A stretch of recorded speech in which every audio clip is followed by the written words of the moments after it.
Hi everyone, it's Ed. I am working on a 2009 Chevy Malibu. I am going to replace the turn signal switch because this one does not return when you turn the wheel and it comes back to the home position. So I ordered the new switch. That's the part number.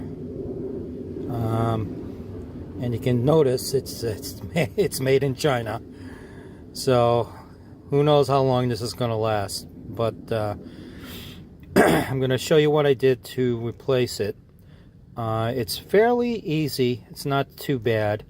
You're going to need a 7mm socket, and I'm just going to use this little plastic pry thing to crack this open and take the cover off. So the bolts for the bottom are right here. There's 3 of them. So remove those 3.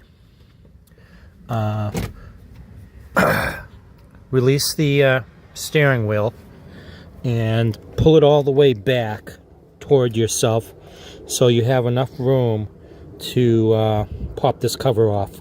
I'm going to stick the tool like right here and just give it a little pop, and it'll pop it up, and do the same on the other side, and this cover will come off, and this will drop down, exposing the switch itself right here, which is pretty easy to replace.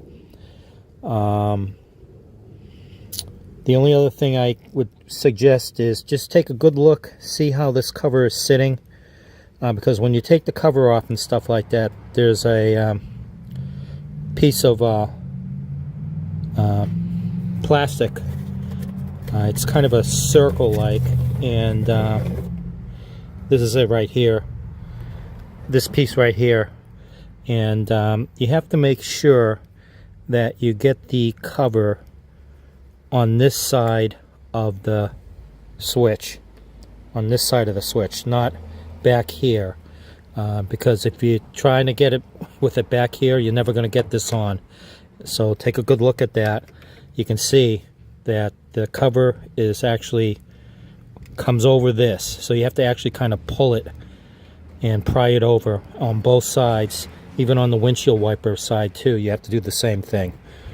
So I'm going to pause it right now because I'm working with one hand. And I'm just going to pop off the covers, and I'll show you what it looks like. Okay, I'm back. I popped off the top cover, and like I said, I put my tool right here and pushed on it, and that will release the latch right here. Same on the other side. Just an FYI, take a look at the back right here, and you can see that little tab at the very end. And if you look right in here, right down there, hopefully this will focus, there's a little cutout, and it's on both sides. So this tab that's right here has to slide into this cutout so that everything will latch. I would also strongly suggest that to get this to put it back together, put at least one screw on the bottom so that you have this part over the switch itself, and the same on the other side, and screw it in. You don't have to screw it in tight, but you just want this up and snug. Then you'll have an easier time putting this cover, sliding it into place, and then snapping this down like that.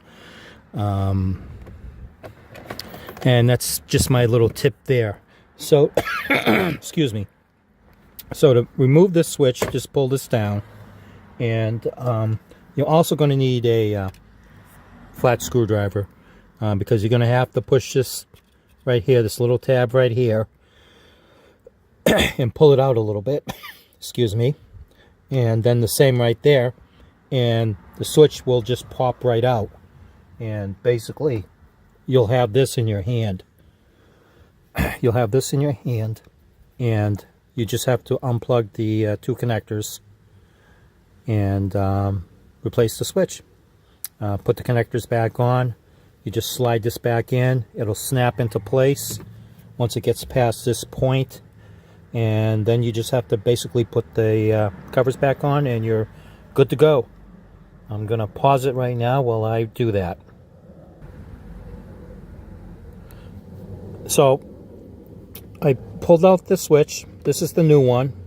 Put the connectors back on, and so then you just have to slide it into place. Pretty easy, I'm telling you. One of the few times I'm not taking an hour just to do a job.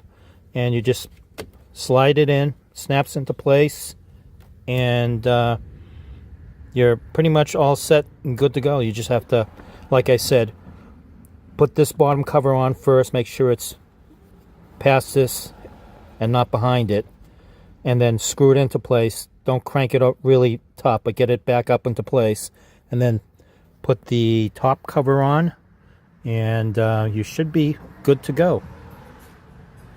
And I will pause while I do that. Okay, and everything is back together, and the only thing I have to do now is just give it a test, and I should be all set. But you know, the time to film this was basically about the time, how much time I spent to replace it. So I got to tell you, it's probably the quickest things I've ever done. I've been taking a look at this Malibu and stuff because the person wants me to replace the headlights, and I got to tell you, I'm not looking forward to pulling off the bumper to replace the headlights and stuff. You even have to do that if you want to replace the bulbs. That job's probably going to take a little bit longer than it did to do this job right here. But hopefully that will help give you some idea on what is involved in replacing that. And basically, probably, it's going to be the same for the windshield wiper switch if that fails, because it's on the other side. So that's it. Enjoy your day. Talk to you later. Bye.